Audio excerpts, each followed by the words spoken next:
like there's no tomorrow. Welcome to the Big King podcast. Okay. You ready? Yep. You sure? Yeah, I'm fascinated. Okay, great. I'm curious how I would sound like. I'd be like, ooh. Really? You've never been recorded?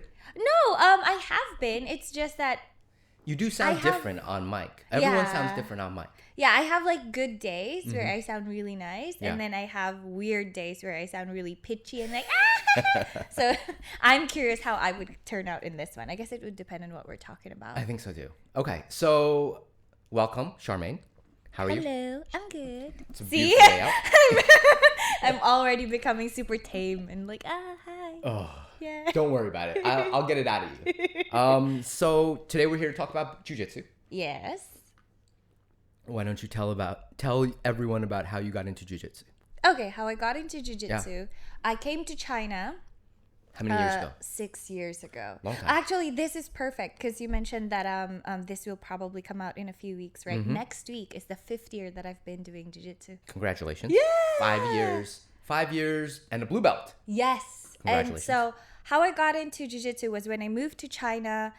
Of course, there's a lot of like adjusting and getting to meet new friends and all that stuff. Yeah. And then eventually it got boring after a year or like after a few months. Really? Yeah, because it's like... it's Where the did you same- come to? You came straight to Shanghai. No, I came That's to what I want. Urumqi the first time. Okay. And then, so obviously I was meeting new people. It was really exciting. But then after you go through the weekend and meeting everyone and having like lunches and dinners and all that stuff, it kind of gets... You need a routine, pretty much. You need a routine. Oh, I need a routine. I think Yes, that's the- I need a routine. Yeah. And then I was looking at maybe working out because before I came to China, I used to love run. Well, I hate it now, so I'm gonna say I used to love running. Okay. And that was not something I felt comfortable doing in Urumqi because it was a city. I come from a city that's very green, very mountainous. So I was looking for a workout that I could do, and everyone at that time, the people that I knew were recommending Sanda. Yeah. I tried it. I didn't have that much fun with it. Was it a lot of guys? Yeah. Sanda is mostly guys. I don't see a lot of girls doing Sanda. Yeah, a very, very few girls, that's Yeah. true. Also, it's a lot of kicking. And Yeah. at that time, I'm like, I like running, so I like to be stable. Anyway, and so, and then my younger sister was like doing jiu-jitsu for her university. And so she recommended it to me, and I asked around, and there was like 2 girls who was doing jiu-jitsu at that time in Urumqi. Yeah. And so I was like, okay, let me try it. And then it was great. And then the first... It was really good because a lot of people tell me like their first class was like, I don't know about this. Oh, I think the main reason why mine was special was my first class was this American girl. Her name is Sarah.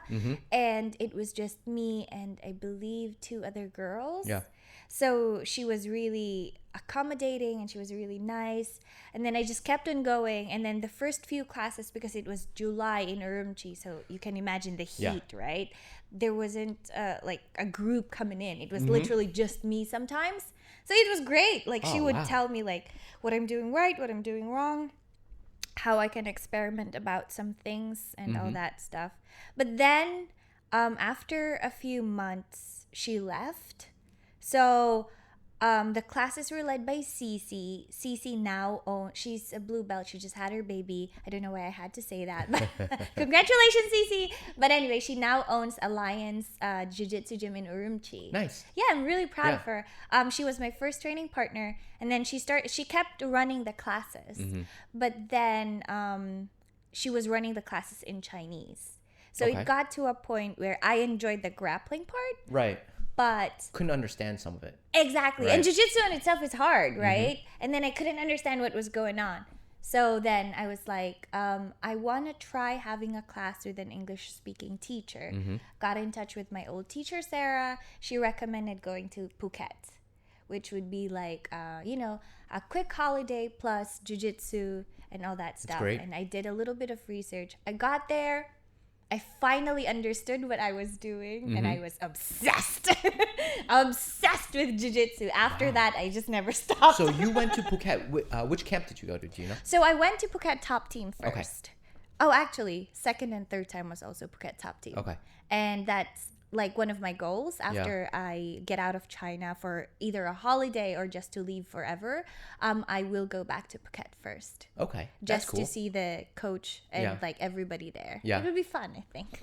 Wow. So you went to Phuket, and that's when you fell in love with the jiu-jitsu. Yeah. It's funny because I have a similar story. Really?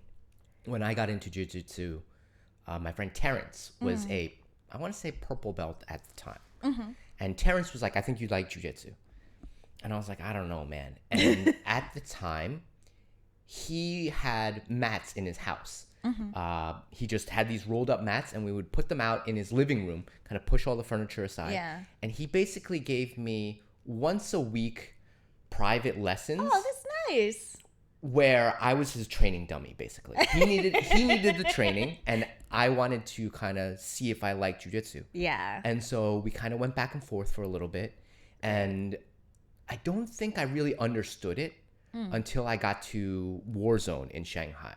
Okay. And then all of a sudden at Warzone, like I had an actual like class, and Salo and Kamal were both teaching, and I was like, oh, I kind of get it. And then as Warzone became absolute, I was like, oh, I see why people like this.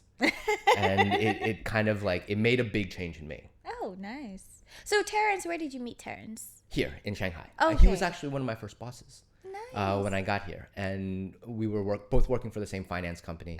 And he was just like, I think you'd like it. Is he still doing jiu-jitsu? On and off.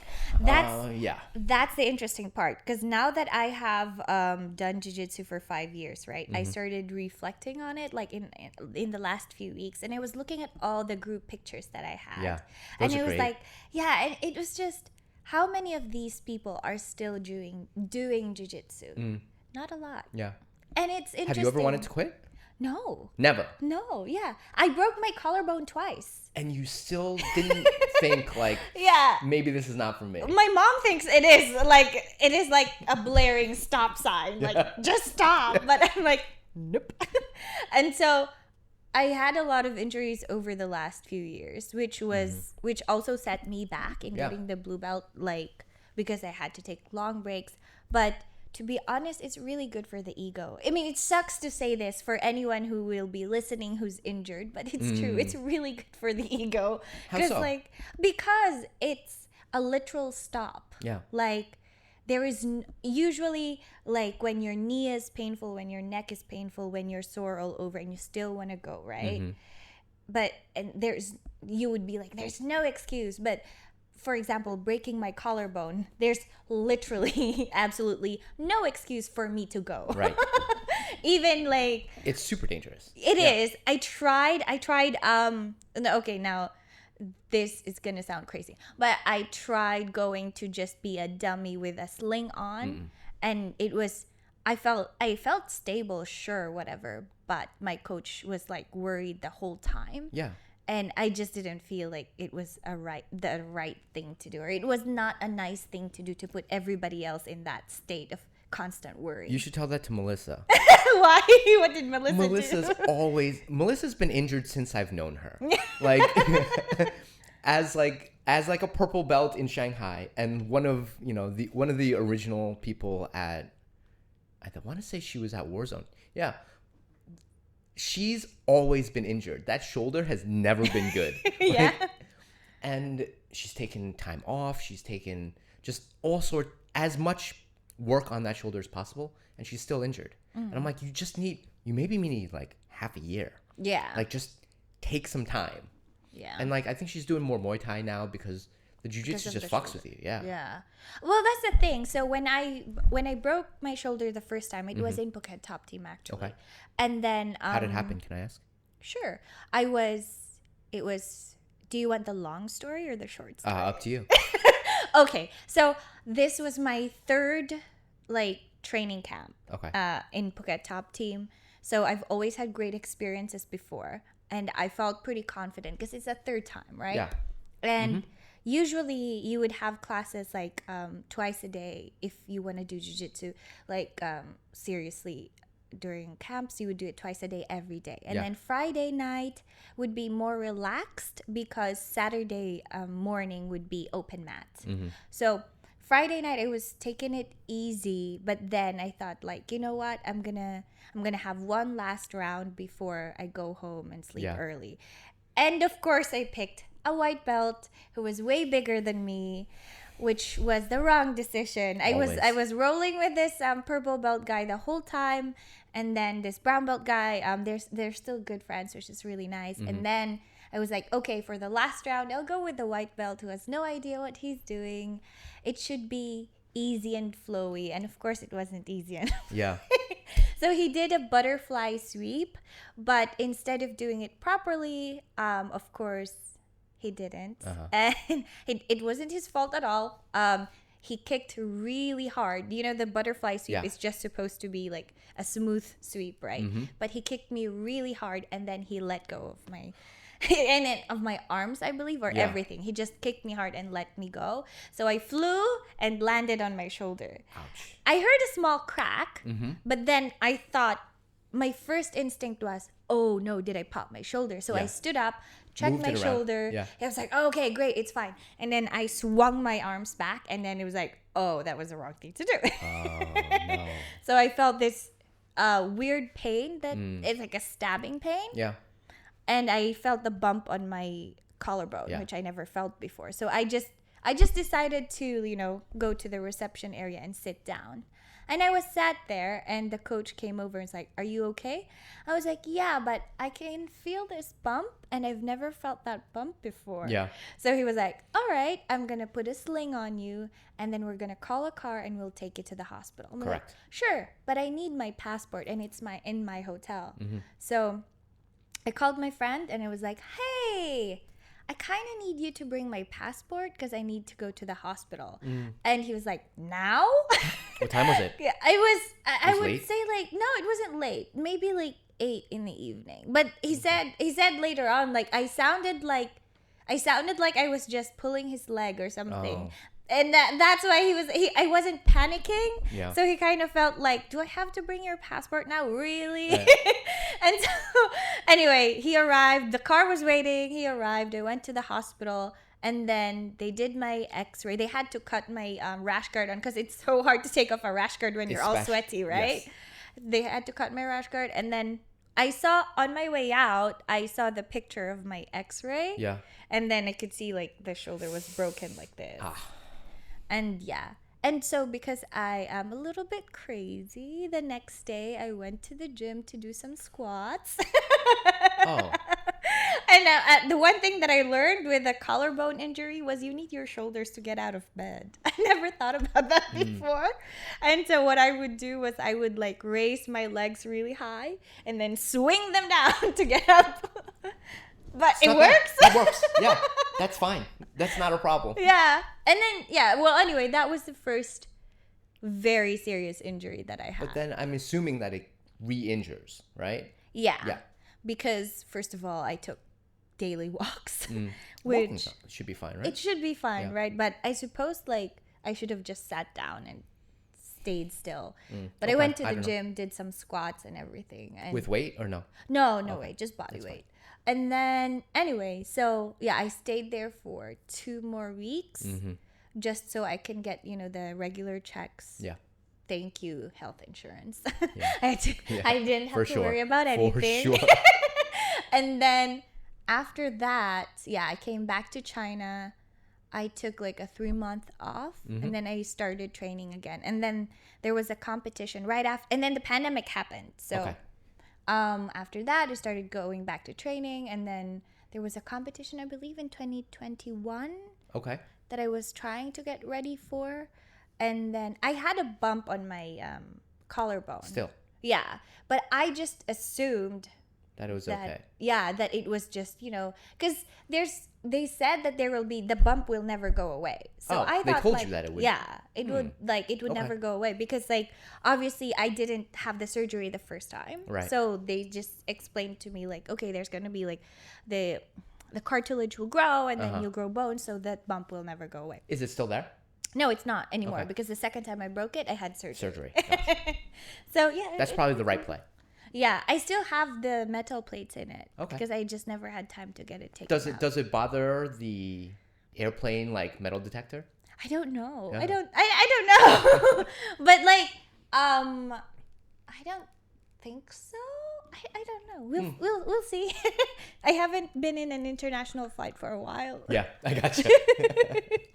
So, you were at this point. You were in Urumqi still, or were you in Shanghai? No, I was in Ningbo. Okay, Ningbo. You've been around then. You've been all over. Yeah. Hold on. No problem. So, Urumqi, Ningbo, and then when did you get to Shanghai? Because you're recent. You're not like a long-time Shanghai person. Yeah, I got here October 2020. This year? No, 2020. Last year? 2 years ago. Almost 2 years ago. Oh yeah, almost. I know. It's a long time. That's Oh wait, actually is longer it than I think. 2020? Yeah, 2020. Okay. So, and then you went straight to Bushido. No, I didn't know about Bushido because I was training at Bushido Ningbo before. Oh. And then Oh. nobody told me about Bushido Shanghai. So that's Interesting. the funny thing because I came here and it was like, in my head, I thought Saulo was teaching at UFC Fit. Right. And UFC Fit was quite far away from the downtown area. Yeah. So I'm like, I'm not going to travel. It's right by my like, house, yeah. by the way. Oh, Thanks. really? Thanks. So I didn't want to travel like all the time. Yeah. Anyway, so I went to Def Group and then I checked out Absolute. Yeah. And I decided to go with Def Group because they had a ladies class Yes. at that time. Correct. And They still have a ladies class. I think so. Yeah. But I mean, before the lockdowns and everything they did. And then one of my coworkers said that, hey, I saw a jiu-jitsu gym like close to Bites and Brews, which Yeah. is like really close to where we work. And so I'm like, okay, sure. And I messaged Cabello, who is a part of Bushido Shanghai. I said like, hey, Cabello, I'm going to go check out this gym close to Bites and Brews if you want to go with me. And he was like, which one? I said, I don't know, Bushido, I think. Yeah. I don't know why it never clicked to me. Like, it's the exact same gym. Right. I just thought like, oh, it's the same name. And then he was like, that's where I trained. Wait a second. And then I messaged the coach in Bushido Ningbo. I was like, is this the gym in Shanghai? And he was like, yeah. That's exactly. Okay, I'm going there. All right, I'm going The there. logo's then. the same. Yeah, I don't know if I know. Because like I saw the videos that were running outside were of Rogerio and Melissa, right? And it was like, I don't remember Rogerio being part of the Bushido group. Anyway, I went and then Saulo showed up. Was like, hey, all right, it's the Oh, exact that's same perfect. gym. Yeah. That's great. Yeah. So, but you tried all the other gyms, and eventually you decided on Bushido because of the relationship to Ningbo? Or? Yeah. Okay. It's mostly because of that. Also because of the community, of course.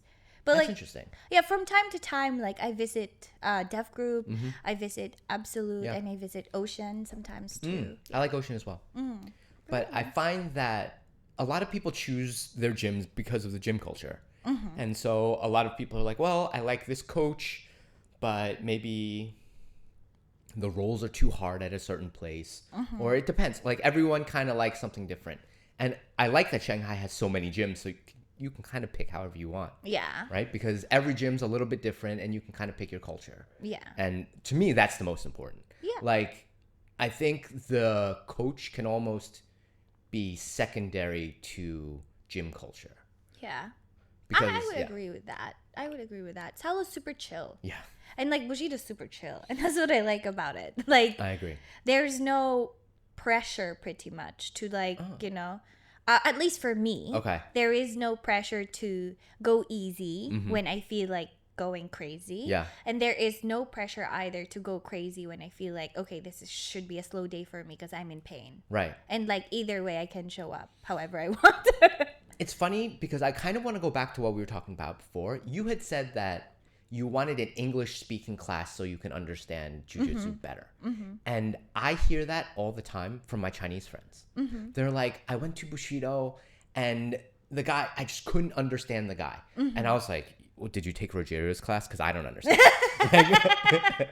Yeah. And they were like, no, well, it was just too much English. And so a lot of my Chinese friends were like, I have to go to a Chinese gym because I feel like I'm paying this much and I'm only getting maybe 70% of what the coach is saying. You know, they're like, I can understand the movement by watching, but like, I bet you there are details that he's talking about that I'm missing. Yeah. And so they're always like, I have to go to a Chinese gym. And I'm like, yeah, but like, are you sure? Like, this coach really teaches well. And they're like, I'm only getting 70%. Yeah. You know, and I get that. I mean, I totally understand that. Because here's the thing, right? For the first 6 months that I was doing jiu-jitsu in Urumqi, they've always talked about arm bars, chokes, mounts, and side control. So I basic, know- original, old school jiu-jitsu. Right. I know shashing because like they would always say that during shrimping, right? But when I went to Phuket top team on my first training camp, Olavo was the coach, and then there were a lot of people at that time because it was August, so summertime. A lot of people are going. That's the main season. Yeah, and he separated the classes from the advanced students to the white belts. Yeah. And then Manny, he's a purple belt at that time. Now he's a brown belt. He was the one who was teaching us like arm bars, like in the room for white belts, right?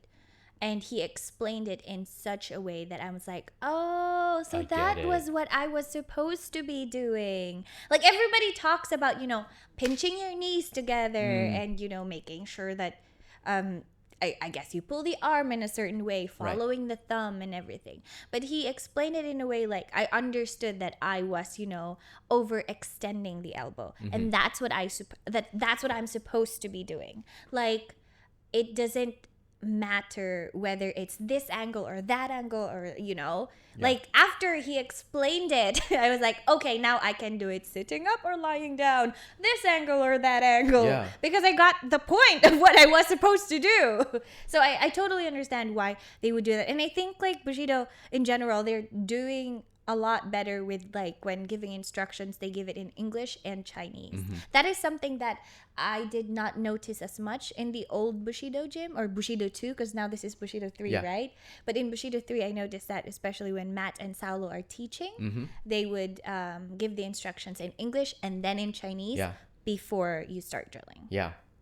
Matt's Chinese is amazing, by the way. Oh, yeah. Amazing. I know. Yeah.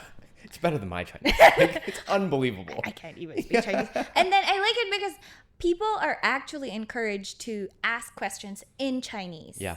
And that's great. It's super important. Because like I've been doing jiu-jitsu for 5 years, but I've only been starting asking questions.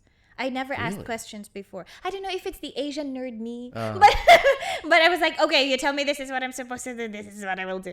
But like finally I started asking questions. I guess it's with confidence too, because before like I didn't want to look stupid. Although I know that I look stupid because I was a white belt. That's a given, right? It's funny because I'm the exact opposite. Really? I go to classes and now people will finish the explanation and then immediately look at me because they know I have a question. And I'll be like, what about we do this? Like, what happens when this happens? And my coach especially will do the explanation and then be like, questions? And I'll be like, yes, I have a question. But I like that kind of coach and student interaction because now they know. They're like, oh, hey, Arthur might have a question. Let's check out. Make sure Arthur's okay, and then everyone else will be okay. That's good. But I also find that I have confidence asking the question because after class, people will be like, I had that question too. I just was a little bit too shy to ask. Yeah. And so I almost feel like I'm asking for everybody else. Yeah. Because China has a very kind of shy culture. Like you go to the office and it's the same way. Yeah. Right? A lot of times after meetings, people will be like, anyone have questions? No one has questions.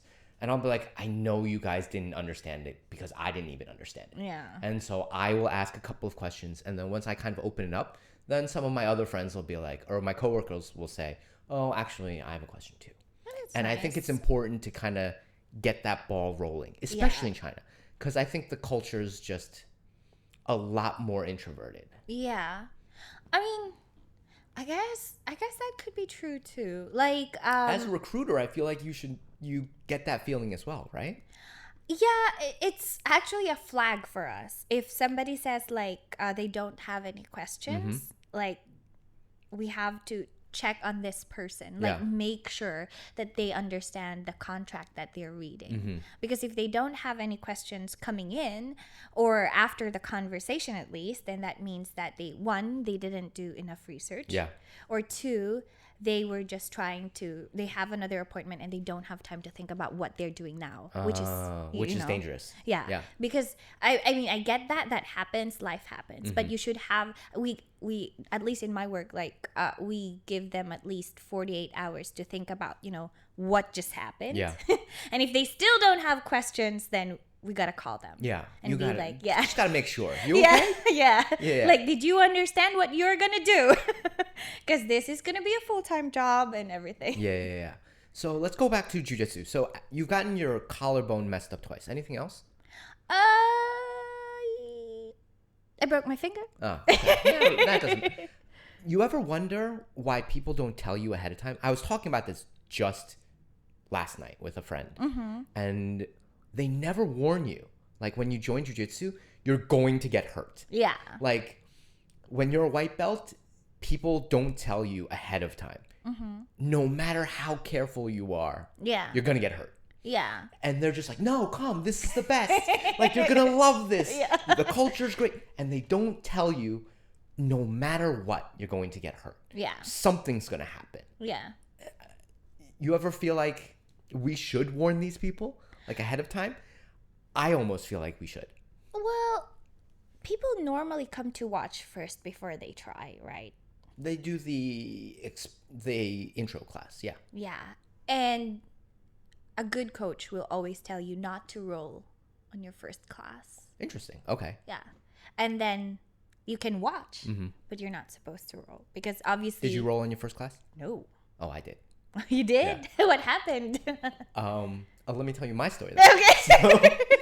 So do you know Jimmy? Yes, Purple Belt yes, Jimmy. yes. So Purple Belt Jimmy took me to Shanghai BJJ for my my first official class wasn't at Warzone. It was at Shanghai BJJ. Okay. And he took me to the original one. I want to say it's around Xinanlu. Not the point. He took me there because we had a coworker named Jason, who's now also a Purple Belt, but he's back in the States. And he was like, Jason can beat you up. And Jason's like... I'm short. We're both quite short. Jason's like up to my shoulder. Okay. Jason's tiny. Okay. He's got big arms, but he's tiny. Okay. And I was like, there's no way. Like, get out of here. There's no way Jason can beat me up. And he was like, no, for sure he can. Okay. And he took me to Shanghai BJJ. I don't remember the lesson. I think he was back attacks at the time. And then we went to roll, and he was like, all right, let's just roll. And Jason tapped me out 5 or 6 times within 5 minutes. Yeah. Within 5 minutes, he was just like tap, tap, tap for nonstop. And I was like, what the fuck just happened? Like, where am I today? This is a whole new world. Yeah. And I took 2 weeks where I was like, I either have to go learn what just happened and like figure out how to do what he did, or pretend that never happened. Yeah. Like, I would do the second one. Because my ego was so low. Yeah. I was just like, that didn't happen. We're just going to block that memory out, and we're not going to talk about it ever again. And just burn all the evidence. Burn all the evidence. There were pictures. I was like, this is a terrible. And I really thought about it. I was like, it took me 2 weeks, and then I was like, no, let's go to this Warzone place. Let's give it a shot. Just try it out. And then I guess I got into it. But there was a point where I was like, we're just going to pretend that entire night didn't happen. Wash it out. Yeah. I don't know. My first role was with CC, I believe.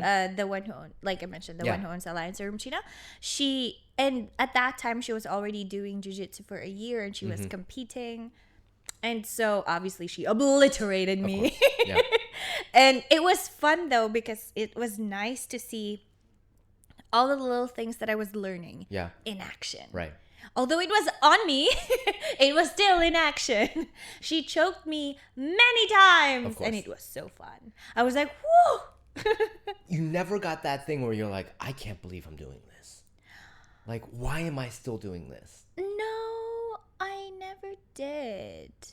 I'm trying to think if there was ever a time, but I don't remember. In 5 years, Yeah. because I've been doing this about 4 years. Okay. And there were several times where I was like, I keep getting hurt. My knee's fucked up. Like, I could be doing something like CrossFit or just basic fitness and still be fit and in shape and happy. I would still have a community. Why am I doing this jujitsu thing that's pulling joints in opposite directions? Like, it's not natural. And yet, I keep doing it. You know, to me, I don't know why. Like, I've kind of gotten part of it because I've compared jujitsu to my other interests. Okay. Take, for example, like Magic the Gathering. Okay. Magic the Gathering is a problem-solving strategy game. And I was like, oh, jujitsu is kind of like that. And then I look at, like, rock climbing. I go bouldering once a week, twice a week. And it's a problem that's on the wall that you need to solve with your body. And I was like, all of my interests are kind of like that. Okay. And so I feel like jujitsu kind of fits in that. Yeah, it does. And then I'm like, okay, well, if all my interests are kind of similar, then jujitsu it fits another piece in that puzzle. But I'm still like, your body's doing all of these things that it shouldn't be doing. Why? Well, I kind of feel like, it's a problem-solving sport, right? Yeah. Absolutely. 100%. But it's also, the most exciting part about it is, first of all, whatever you learn is never going to be enough. Second It just of all, keeps getting deeper. Yeah, it just keeps getting deeper. And second of all, someone younger is coming after you. So you better get going. You know what I mean? Do you take that well? Because I don't. I do. Like, Really? Yeah, because this is a thing that I was talking to some of the girls before. I was like, I love helping like girls get better. Yeah. Because if they get better, that means I have to stay sharper. That's a great attitude. Yeah. I mean, like, so if a white belt comes in and obviously like I fight her and I submit her a couple of times, that's not fun. It's sometimes fun. Go on. Well, Sometimes fun. I mean, okay, it's fun, but like It's not challenging. Yeah, Yeah. it doesn't get any better if they don't get better. So when they start actually moving better or thinking better or like pulling some tricks, Yeah. it's exciting because That is now I exciting. have I to agree. think. Yeah. Now I have to think like, okay, now what do I do? And someone younger is gonna come after you, so Yeah. you gotta stay sharp. I like that about jiu-jitsu. I know it's maybe not the greatest thing to ask. How old are you? I'm 30. Okay. Huh. That's weird. Because I had this exact same conversation with Elena. Okay. Do you know Elena? Yeah. So Elena and Iris came on the podcast a couple episodes. Oh yeah, I saw that. Yeah. And I asked them, I was like, well, if your goal is not to be world champion, right? Because we're kind of past our quote prime. We're probably not going to be jiu-jitsu ADCC champion. Unlikely. What's the goal? And she was like, oh, I'm here to train the next generation. Like, I'm here to push and maybe, create the next Gordon Ryan. Or nice. create China's next champion. That's nice. Because there's no way that I'm going to be there, but I'm here for the community. Yeah. And I thought about that, and I was like, oh, maybe I'm just more selfish. I purely think about myself for jiu-jitsu. Like, my friends have been like, no, your podcast helps jiu-jitsu. Like, it spreads the word. Yeah, it's It really helps the nice. community. And I'm like, yeah, but I don't think of it that way. Like, I think of me and jiu-jitsu as, how do I create my problem-solving skills? Yeah. Or make them better. But here's the thing that I was reading about a couple of weeks back. It takes being selfish to be selfless. So you will get there. It's just going to take some time because you're still focused on being selfish. Yeah. But And that's fine. Take your time, man.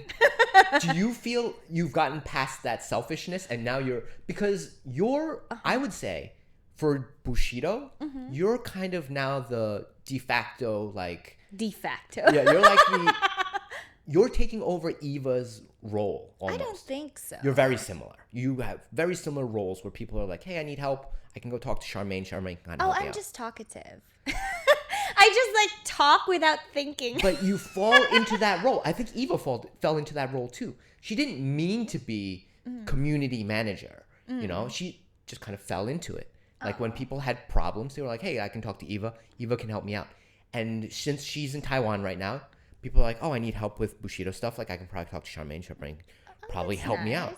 And you've kind of fallen into that, hey, I need help. Charmayne can probably help me out role. I don't see of it that way, but I think I know why you would think that because I'm very active and I'm very outspoken, right? I think I'm the opposite way because I was raised like to volunteer for a lot of things because my mom loves to sign me up for stuff. Like what? Like to help kids read or to teach kids like stuff. Like when I was younger, I did a lot of like going to different places to volunteer just for reading, Bible, church, and all of those kind of things. It's just something that you grew up with, volunteering. Yeah, volunteering. So now when I started going into jiu-jitsu, obviously I didn't speak the language when I started. Yeah. And then when I went to Bushido Ningbo, that's actually when I got Tony, the coach there, he's really, really sweet, always looking out after us. Yeah. And so I decided to be like, hey, why don't we start like girls' classes? Why don't we do this? And why don't we do that?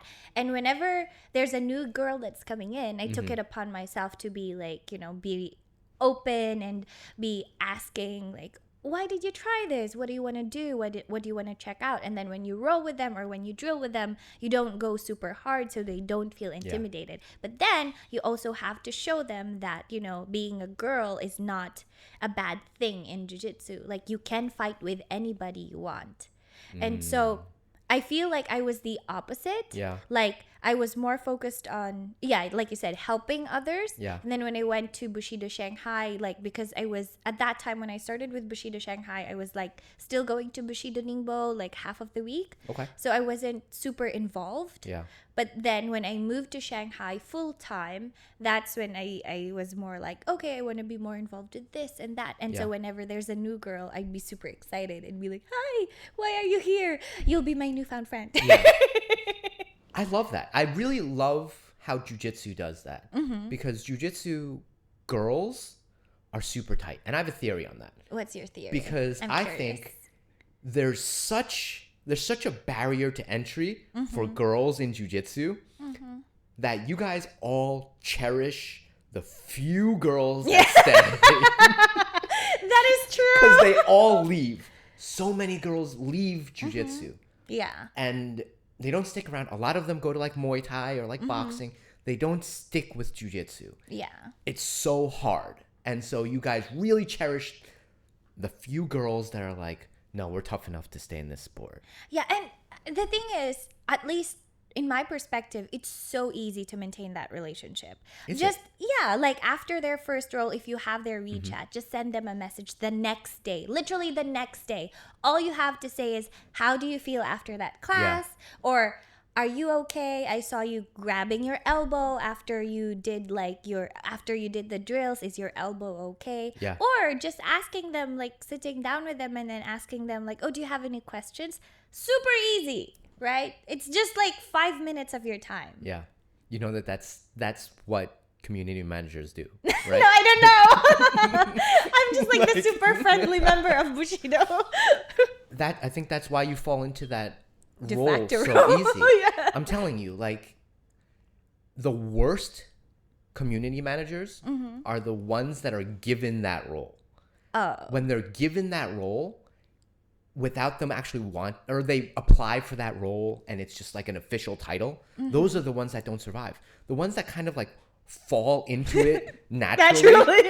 Those are the best ones, which I think Eva ended up being. Like Eva was just the go-to person because one, her Chinese is perfect. Yeah. Natural Chinese speaker, also speaks great English. She just had the ability to help everyone out. Yeah. And it fell on her naturally. Everyone was just like, oh, I can go to Eva because, maybe Salo didn't answer his phone. Well, then Eva will answer. And like she was always there to help out. Yeah. And that's why she was great at it. you know? And I think you're falling into that role, which is great. Yeah. Because I think a lot of especially the female members in jiu-jitsu, they're extra helpful to the girls. Yeah. But then because you're helpful to the girls, like you create that habit of being helpful to everyone. Yeah. And then you're eventually just like, oh, I can help the community. I suppose so. Yeah. And probably.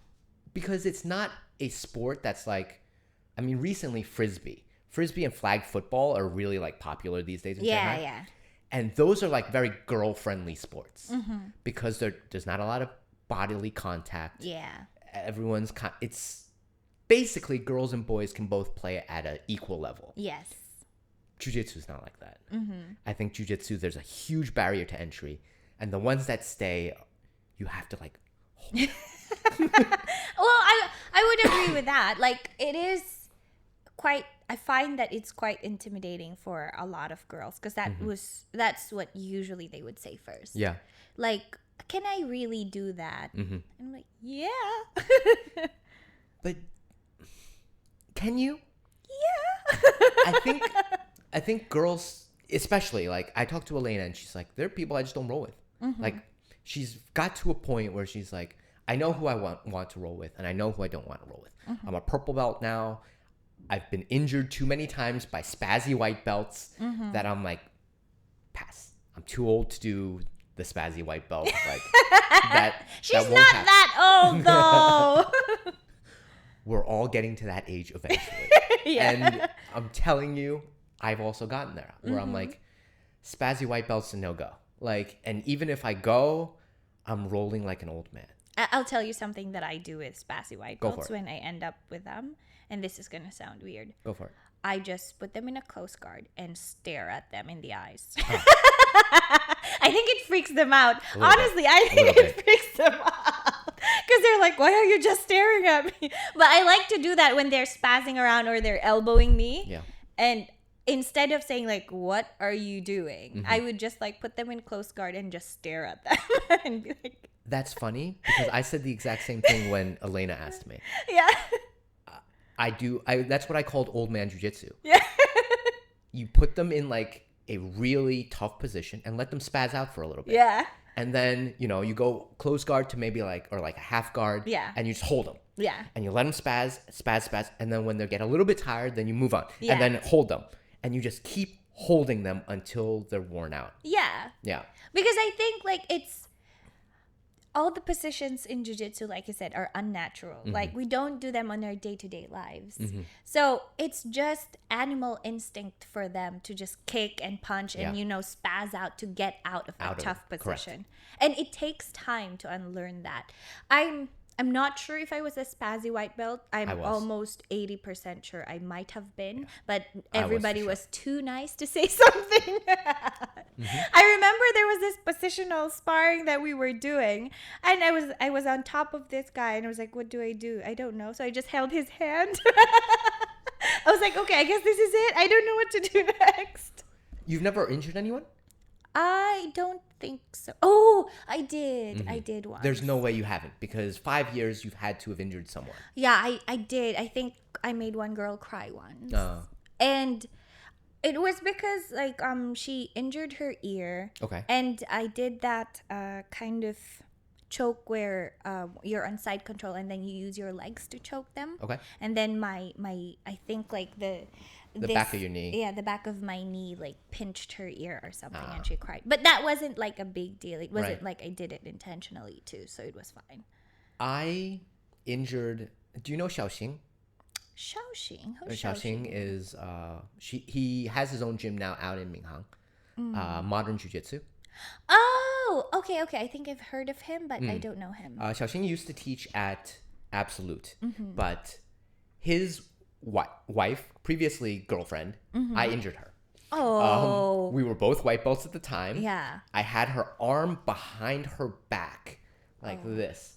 And I swept her and immediately she was like, ah. Oh, God. And I was like, what happened? And she was like, my neck spazzed out.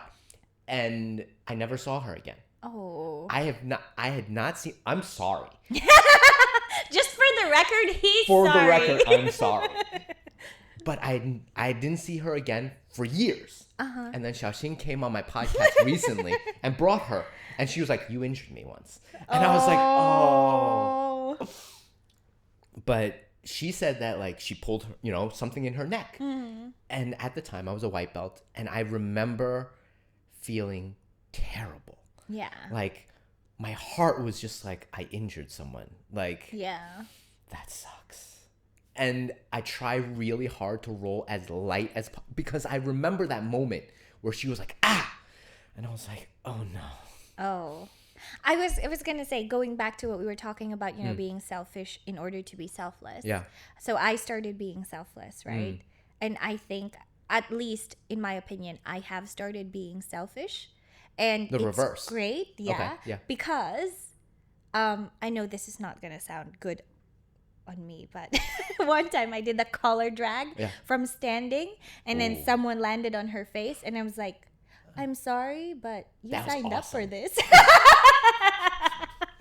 So that's me being selfish. I mean, yeah, it was bad, obviously, because she was hurt and she was on the sideline, and I sat with her and I asked her. But also, like, in my head, I'm already at that point where I didn't, obviously everybody knows, she knows, I know I didn't do it on purpose. Of course. And second of all, it's like I'm already getting at that point where you signed up for this.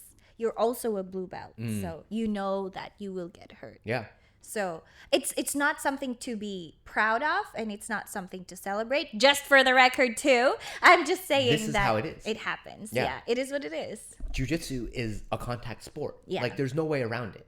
Yeah. You know, you can play flow roll all you like, but there's a point where it's not a flow roll anymore. Yeah. And you got to be like, well, I'm here to win. Like we have a competition coming up. You know, you want to train. Like we're not here just to play games anymore.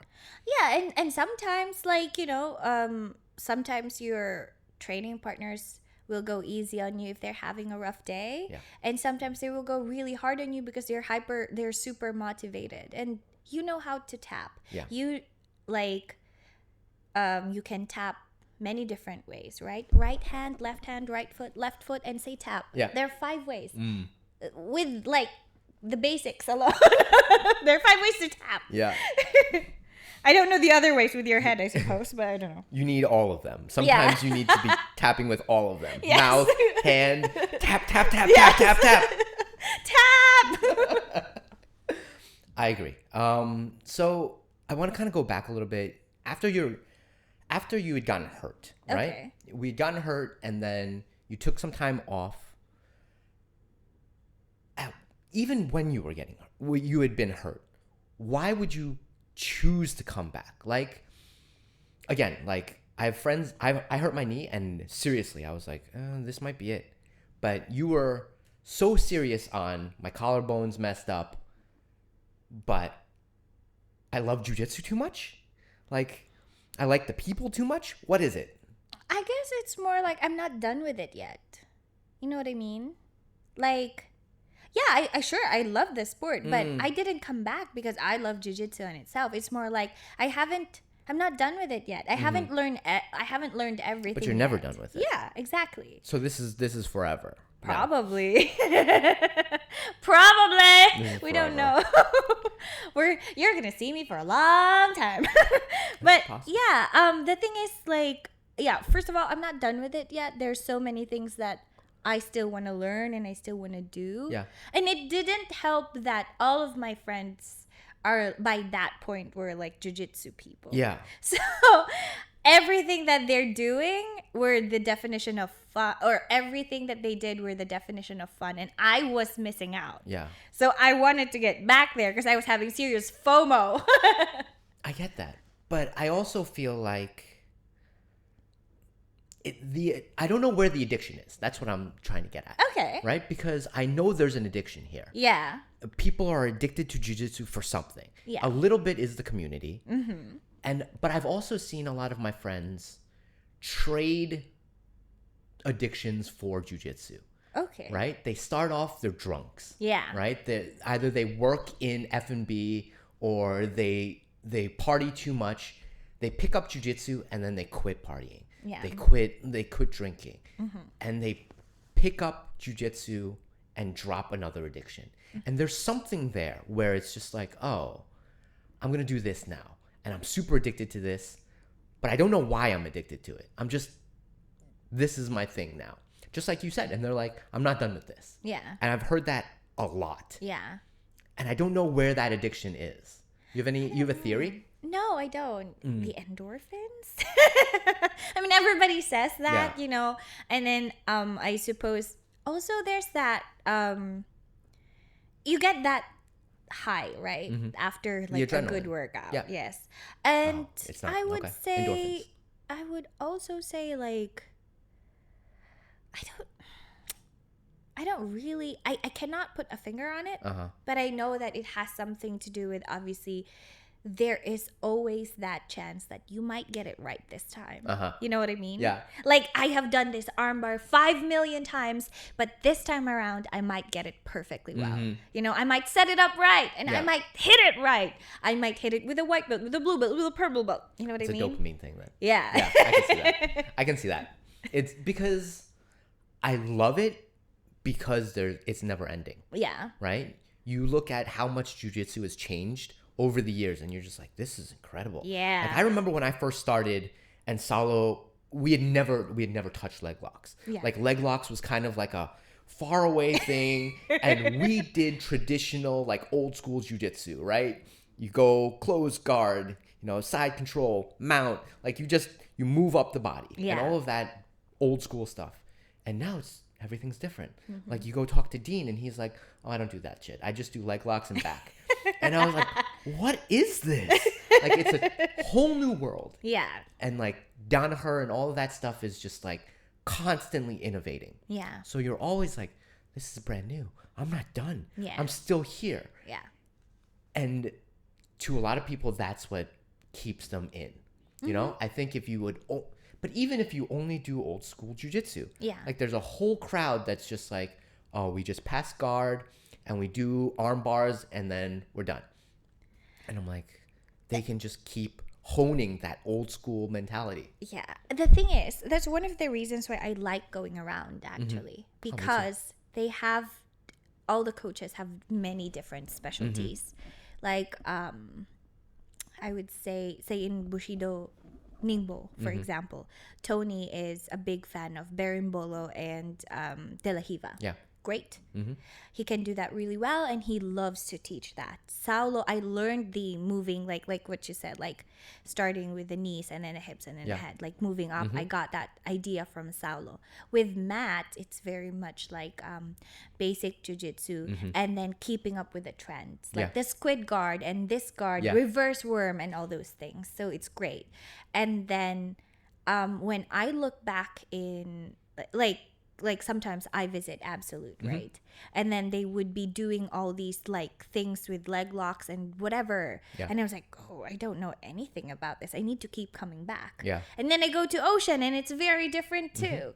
And then that's actually one of the biggest things why I loved going back to Phuket Top Team, just because you meet many different people from different countries with different specialties. Yeah. And they would give out points like, oh, you're getting this wrong because you're doing this wrong. But I'm like, but this would work if I fought with this other person. But he's actually right. Like, I should be mindful of that. I love that too. But then, and we're on the same boat. Like, I enjoy going to a lot of different places and learning from different people. If you ask Matt, Matt will tell you, and he's told me the same thing. Find one black belt and just learn from them. Yeah.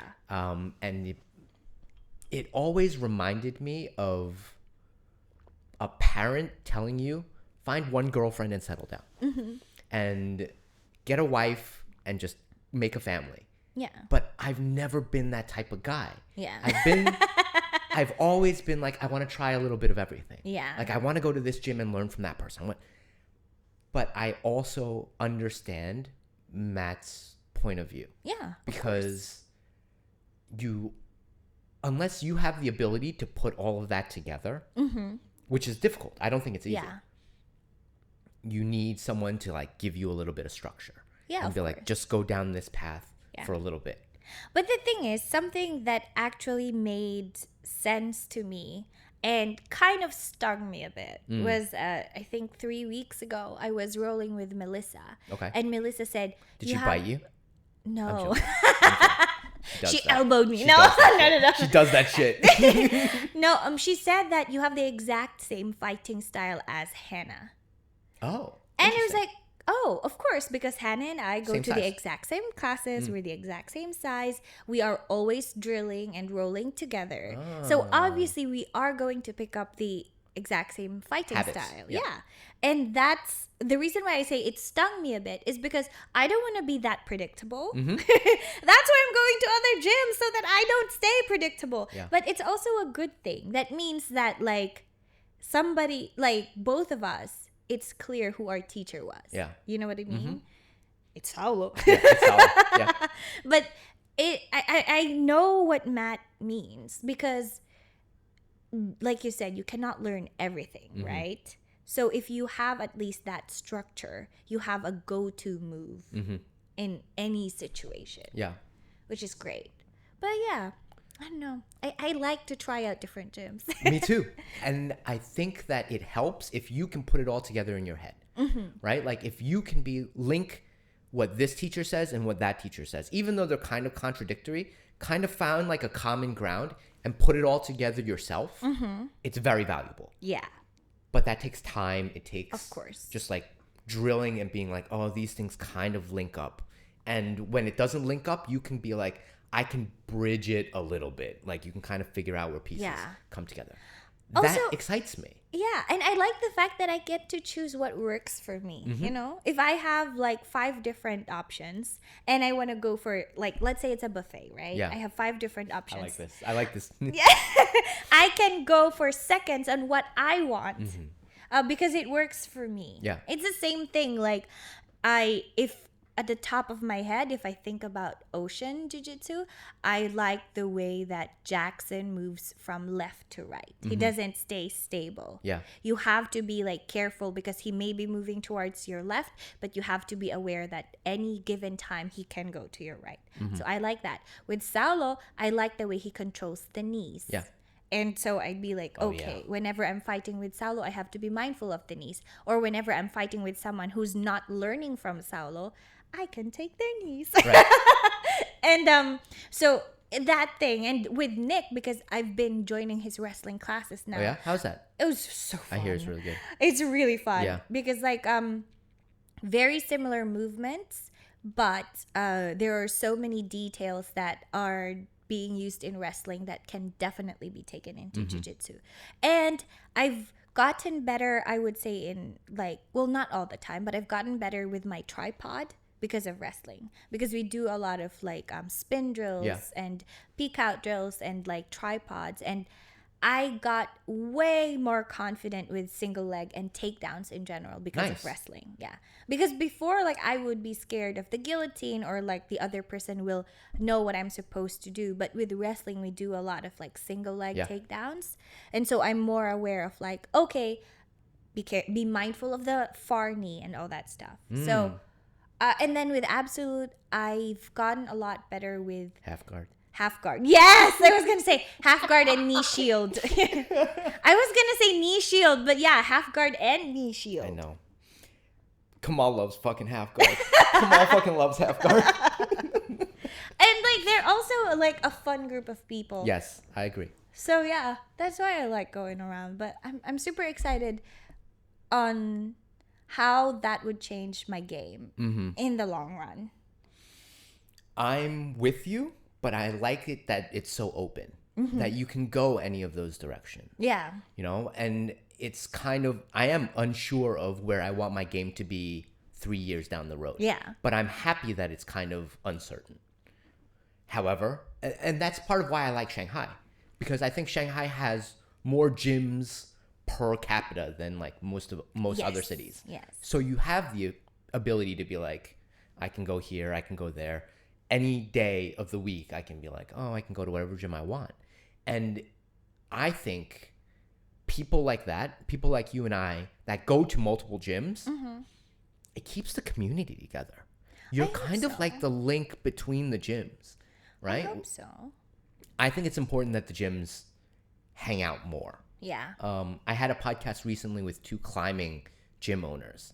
Nice. And the guys, they were like, we want to do more inter-gym competitions. Yeah. So like, think that would you be know, nice. this gym puts out 3 people, that gym puts out 3 people, and then you do like a round robin. Yeah. That would be awesome. Exactly. But we don't do that enough. Mm-hmm. Like the gyms don't interact enough. They are still kind of closed off. Mm-hmm. There are a couple people in Shanghai that kind of go around, but the gyms still try to keep their core base together because they want to make money. I get it. But it's nice to have that gym interaction, I think. Yeah. The gyms that I've gone to workshop too. I think I've only gone there twice, unfortunately, because I started visiting and then the lockdown happened. Yeah, I went to one of Dean's Seminars. No, not a seminar. His Nogi class. He only teaches Nogi. Yeah. It was fun actually. I forgot, but it was something to do with side control and all that stuff. So it was great. And then yeah, I fought with I did some roles with some of them there. It was really fun. And then there are a bunch of killers there. Believe that there is a bunch of killers at workshop, and they're like low-key killers. okay. Yeah. Then maybe I should keep going Yeah. then. Maybe I should keep showing up randomly and be like, "Hey, I'm here to get killed." I've never gone to modern jiu-jitsu because it's in Minhang, right? Yeah, it's a little far. Yeah. I mean, I suppose I could take the trip at least one time. It would be nice to just get to know the people. And then there's another gym by Brazilian John. I don't know. I don't know. I mean, right now, drills is very popular. Where's Drills? I have to check. I don't know. But I've been to drills because Jing is there. Oh, who's Jing? Oh. Oh. Jing is my favorite black belt in Shanghai. Oh. Sorry, guys. He's my favorite.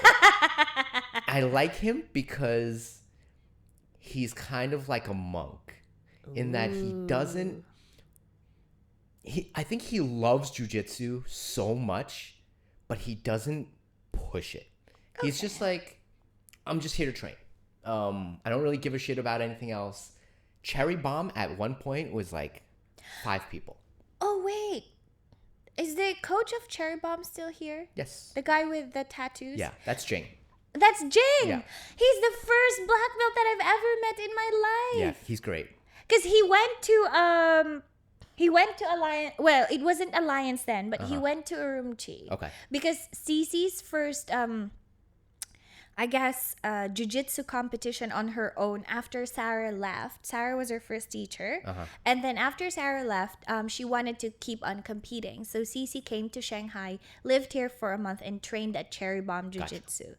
And he came over to Urumqi for a class. I literally have, okay, my phone's far away, but I have a picture, one of the pictures that I was looking at for like the first few years that I've done jiu-jitsu. Yeah. So his name is Jing. Jing.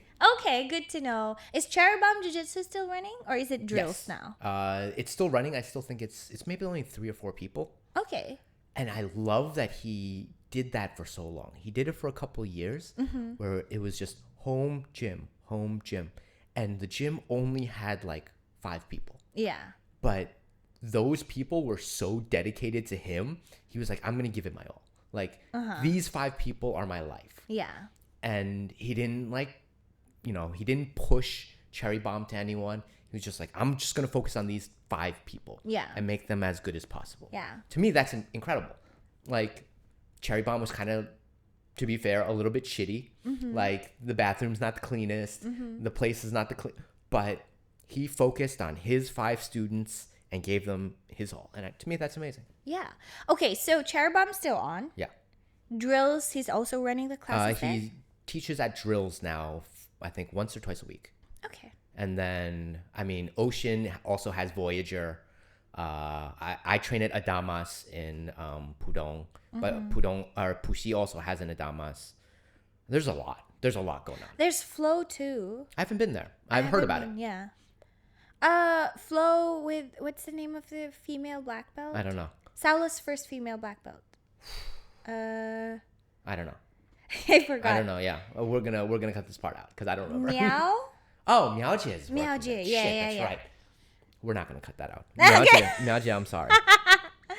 Oh, we're off. All right. Well, great. Well, We did. She yeah. didn't hear it. She didn't see it. We're good on mic though. Okay, great. Let's call it a day. Okay, great. Thank you very much. You're I really welcome. appreciate you coming out. Oh, thank you. Now there's so many gyms that I have to visit. Yeah. Whenever you go, let me know. Yeah. I will come and join you. Oh yes, please. We can go together. Okay. So wait, let's list them down before we go. Flow Jiu-Jitsu. Okay. Miaojie. Cherry Bomb. Yeah.